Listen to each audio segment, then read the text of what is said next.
अस्सलाम वालेकुम जी ਐਨ ਪਿਆਰ ਭਰੀ ਸਤਿ ਸ਼੍ਰੀ ਅਕਾਲ। ਅਸੀਂ ਹੁਣ ਜਾ ਰਹੇ ਹਾਂ ਜੀ ਕਰਤਾਰਪੁਰ ਕੋਰੀਡੋਰ ਸਿੱਖ ਗੈਲਰੀ ਦੇ ਵਿੱਚ ਜਾ ਰਹੇ ਹਾਂ, ਜਿੱਥੇ ਕਿ ਬਾਬਾ ਗੁਰੂ ਨਾਨਕ ਸਾਹਿਬ ਦੀ ਔਰ ਸਿੱਖੀ ਦੇ ਨਾਲ ਜੁੜੀ ਹੋਈ ਆਰਟ ਬਹੁਤ ਜ਼ਿਆਦਾ ਸਾਰੀ ਮੌਜੂਦ ਹੈ, ਜਿਹਨੂੰ ਕਿ ਹੋਲਡ ਕਰਦੇ ਨੇ ਆਪਣਾ ਫਕੀਰ ਖਾਨਾ ਮਿਊਜ਼ੀਅਮ ਔਰ ਫਕੀਰ ਸੈਫੁਦੀਨ ਸਾਹਿਬ। ਤੇ ਆਓ ਚੱਲਦੇ ਹਾਂ ਤੇ ਤੁਹਾਨੂੰ ਦਿਖਾਉਂਦੇ ਹਾਂ ਕਿ ਕੀ ਹੋ ਰਿਹਾ ਹੈ। और ये एग्जीबिशन थी जो इंडिया जा रही थी and finally it landed to Kartarpur साहब।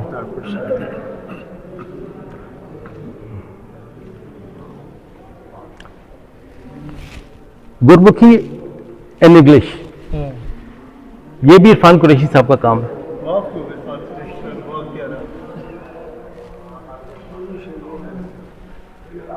ये सत श्री अकाल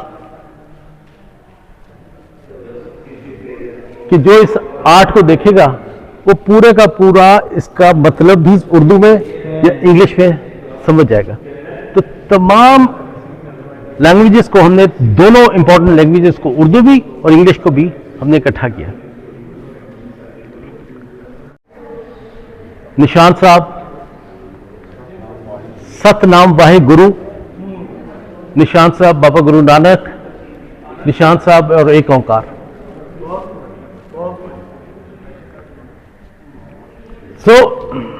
सिखों की जो सी सिखों का कल्चर जो हमारे पास है, शायद ही दुनिया में कहीं और हो। ये देखिएगा, ये फोटोग्राफी का भी बहुत बड़ा खजाना है। एक सिख बच्चा गुरुद्वारे में मोमबत्तियां जला रहा है, एक शरण गंगा जी, एक बुजुर्ग खातून पांव धो रही है। ये लंगर की तैयारी की जा रही है।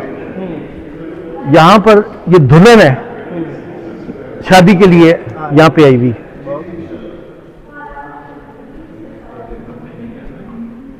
ये फोटोग्राफ है जी, हमारे फोटोग्राफर है शर्जील, ये उनके हाथ का बना हुआ है। बड़ी अच्छी, ऐसे लगता है जैसे एम्बोस्ड है। जी जी जी, बहुत खूबसूरत है। ये हाथ से बनी हुई है जी? नहीं जी, पेंट फोटोग्राफ। ओके, फोटोग्राफ है। ये अब आपको फोटोग्राफी दिखा रहे हैं, लाइन वर्क। और यहाँ पे फिर बाबा नानक की तस्वीर। ये सारा गोल्ड वर्क है, ये गोल्ड से किया हुआ है। इट्स अगेन प्रोफाइल ऑफ महाराजा साहब। इस तरफ ये बड़ी कमाल है जी। और ये नीचे आया, ये सिंगल कदम, ये स्वाद जो है ये सिंगल कलम है। और नीचे एक ओंकार, ये नुक्ता है, ये मीम इसने डाला हुआ है, ये काफ है उल्टा, ये हे है, ये एन है आदि, अलिफ। तो ये सारा सिंगल कलम है जी। ਬਸਟ ਆਫ ਮਹਾਰਾਜਾ ਰਣਜੀਤ ਸਿੰਘ ਫਕੀਰ ਖਾਨਾ ਮਿਊਜ਼ੀਅਮ ਵੱਲੋਂ ਬਣਾਇਆ ਗਿਆ ਔਰ ਸਿੱਖਸ ਇਨ ਅਮਰੀਕਾ ਵੱਲੋਂ ਬਣਾਇਆ ਗਿਆ ਜਨਰਲ ਹਰੀ ਸਿੰਘ ਨਲਵਾ ਜੀ ਦਾ ਇਹ ਬਸਟ।